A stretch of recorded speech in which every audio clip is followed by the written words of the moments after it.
Morning all and have a nice day. कैसे हो भी सभी। तो आज हम आपके लिए लेकर आए हैं फार्मेसी का सिलेबस, जिसके अंदर फर्स्ट ईयर व सेकेंड ईयर के बारे में डिस्कस करेंगे and how to crack first year and second year exam with. अब आप लोगों के लिए 21 सेशन से एग्जिट एग्जाम भी लागू कर दिया गया है पीसीआई के द्वारा। अब आपको सभी को पता होगा कि फार्मेसी में जब कोई एडमिशन लेते हैं स्टूडेंट, तो उनको ये पता होना चाहिए कि पीसीआई है क्या, है ना। फार्मेसी काउंसलिंग ऑफ इंडिया है, जो क्या करती है, फार्मेसी काउंसलिंग ऑफ इंडिया, है ना, जो एक आपकी सेंट्रल बॉडी होती है। सेंट्रल बॉडी मींस कि मतलब पूरे इंडिया के अंदर फार्मेसी को कंट्रोल करने वाले कौन है, पीसीआई है ना। इसी का रेगुलेशन लगता है, जैसे कि ड्रग इंस्पेक्टर हो गए, हम लोग फार्मासिस्ट हो गए, टीचर हो गए, सारे किसके अंदर में काम करते हैं, पीसीआई के अंदर में काम करते हैं। इन्हीं के रूल रेगुलेशन फॉलो करते हैं। अब आप लोग जो स्टूडेंट हो वो भी इन्हीं के रूल एंड रेगुलेशन आपको फॉलो करना पड़ेगा। तो अब पीसीआई ने क्या किया है कि आप लोगों के लिए एक अच्छा सा सिलेबस बनाया है ना, कि आप बच्चे कैसे डिप्लोमा के अंदर एंटर करोगे और आपकी क्या एलिजिबिलिटी होनी चाहिए, और आप लोग एंटर करने के बाद में कौन से एग्जाम दोगे और क्या क्या होगा उसके बारे में अपन डिस्कस करेंगे अकॉर्डिंग टू पीसीआई, है ना। तो सबसे पहले डिस्कस अपन ये करते हैं कि सर अपने एक पेपर कितने नंबर का होता है। तो अपन ये करते हैं कि एक पेपर होता है जी पीसीआई में फर्स्ट ईयर में सेकेंड ईयर में 100 नंबर का टोटल, है ना। एक पेपर 100 नंबर का होता है, जिसके अंदर दो में डिवाइडेशन है, इंटरनल और एक्सटर्नल, है ना। एक्सटर्नल कैसे हो गया, जैसे आपने कभी भी बोर्ड का एग्जाम दिया है ना, जिसके अंदर इंटरनल नंबर जाते थे, जो टेस्ट वेस्ट होते थे उनका, तो इंटरनल होता है आपका 20 नंबर का, एक्सटर्नल होता है आपका 80 नंबर का।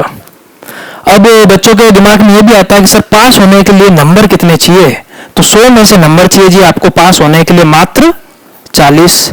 तो 100 में से 40 नंबर आते हैं तो कितना होता है, 40%, है ना।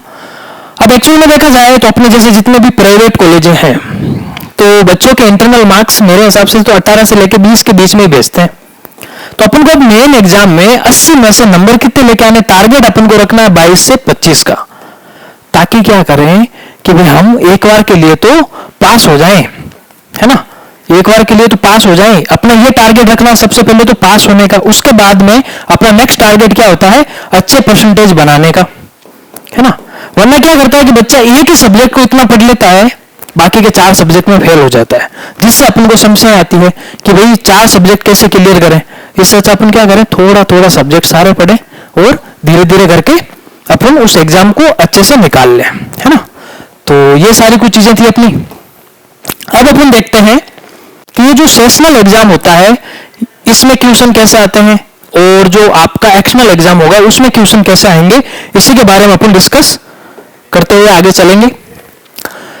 तो चलो, तो अब अपन इसमें देखेंगे जी कि आपका जो टीचर होगा अलग अलग सब्जेक्ट के होंगे। जैसे कि फर्स्ट ईयर में 5 सब्जेक्ट होते हैं, सभी को पता ही है आप लोगों को कौन से सब्जेक्ट होते हैं, अभी इसके बारे में आगे आएगा, फिर भी मैं आपको नाम बता देता हूं। फर्स्ट होता है आपका फार्मास्यूटिक्स, है ना। सेकंड होता है आपका एचएपी, जिसको आप फुल फॉर्म बोलते हो human anatomy and physiology. Third होता है आपका सोशल फार्मेसी। ये 5 सब्जेक्ट होते हैं, ठीक है। एंड फोर्थ नंबर सब्जेक्ट आ जाता है आपका फार्म केमिस्ट्री, फार्मास्यूटिकल केमिस्ट्री। और एक फाइनल सब्जेक्ट आता है 5 नंबर आपका फार्माकोग्नोसी।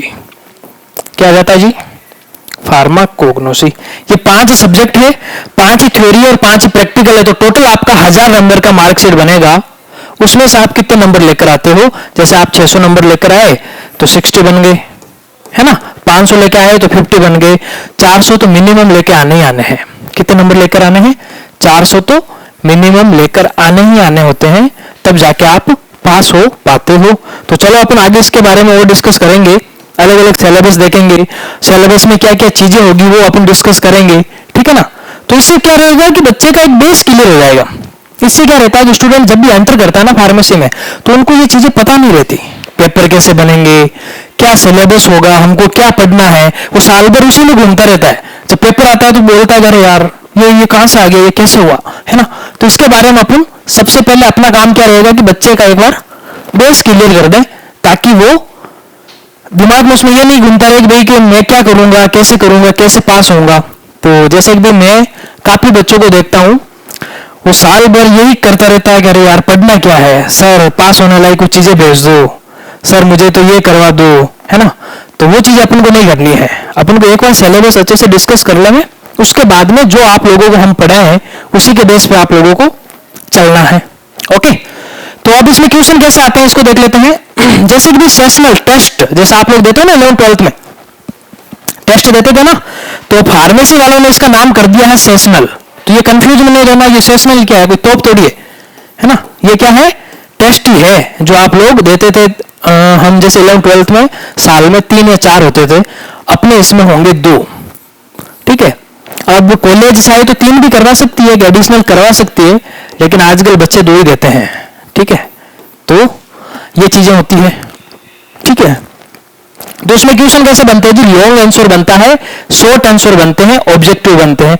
लॉन्ग में मतलब कम से कम आपको एक पैराग्राफ लिखना है, शॉर्ट में 4-5 लाइनें लिखनी है, और ऑब्जेक्टिव में एमसीक्यू एबीसीडी वाले क्वेश्चन जैसे आता है ना कि भाई भारत की राजधानी कौन सी है, तो इसमें आपको 4 ऑप्शन दे दिए, कौन सी है भारत की राजधानी कौन सी, ऐसे ऑप्शन दे दिए, बॉम्बे, दिल्ली, जयपुर और महाराष्ट्र, ठीक है। अब आपको कौन सा आपका करना है कि भाई भारत की राजधानी दिल्ली है, तो आपको अगर आ रहा है तो आप ओके कर दोगे, तो ये ऑब्जेक्टिव क्वेश्चन है। अब ये ऑब्जेक्टिव क्वेश्चन आप लोगों के लिए क्यों किया गया, देखो फार्मेसी का सिलेबस चेंज हुआ था 2020 में, पहले सिलेबस थोड़ा अलग था हम लोगों के टाइम, ठीक है। जब हम लोग बैचलर कर रहे थे तो हमारे साथ में डिप्लोमास आते थे, उनका थोड़ा सिलेबस चेंज था, तो उनके अंदर फर्स्ट ईयर में 6 सब्जेक्ट हुआ करते थे, लेकिन 2020 में इन्होंने 5 सब्जेक्ट कर दिए और सेकेंड ईयर में 6 सब्जेक्ट कर दिए, ठीक है ना। उनके चेंज करने का कारण ये था कि वो लोग एग्जिट एग्जाम की तैयारी कर रहे थे कि यार कम से कम फार्मेसी में आजकल ऐसे बच्चे बहुत आ रहे हैं जिनको एबीसीडी भी नहीं आती और वो लाइसेंस लेकर चले जाते हैं, तो उनको रोकने के लिए उन्होंने एग्जिट एग्जाम लेकर आए। तो एक बहुत अच्छी पहल है, ठीक है। तो इस एग्जिट एग्जाम के लिए आप लोगों के पेपर में ये मल्टीपल चॉइस क्वेश्चन को ऐड कर दिया। अब इस मल्टीपल चॉइस क्वेश्चन से हेल्प क्या मिलती है कि भाई एग्जिट एग्जाम आपका कंडक्ट कौन करवाएगा, एनटीए। अब एनटीए आपको जानती है, नेशनल टेस्टिंग एजेंसी, जो नीट वीट करवाता है ना एग्जाम, वही एजेंसी करवाएगी। तो आपको पता है कि भाई एनटीए तो एजेंसी इंडिया की नंबर 1 एजेंसी है, और इसका पेपर तो थोड़ा लेवल का ही बनेगा, है ना। तो अपन थोड़ा सा लेवल वाले पेपर के हिसाब से चलेंगे अपने पूरे सिलेबस में, इसलिए आप लोग मल्टीपल चॉइस क्वेश्चन के साथ साथ में तैयारी करो। और इसमें क्या रहता है कि मल्टीपल चॉइस क्वेश्चन में हेल्प क्या है, जो बच्चा पढ़ेगा ना तो 10 नंबर के क्वेश्चन अटेंड करेगा तो 10 में से 10 आएंगे उसके। कारण क्या है, नंबर कटेंगे कहां, जबकि थ्योरी में क्या होता है कि भाई 15 नंबर का पूरा अटेंड करेगा ना, तो मैं कॉपी चेक कर रहा हूं, मेरे पास में आती भी आ रही चीज की कॉपी, तो उससे क्या होता है कि मैं पूरे में से पूरे कभी किसी बच्चे को देता ही नहीं हूं, 15 में से 10 ही दूंगा, पूरे नंबर आने नहीं चाहिए ना कॉलेज में। तो लेकिन एमसीक्यू में एक भी नंबर नहीं कट कर सकता अगर सही है तो एमसीक्यू की अपन को तो अच्छे से तैयारी करनी ही करनी है ना। तो आगे चलते हैं अपन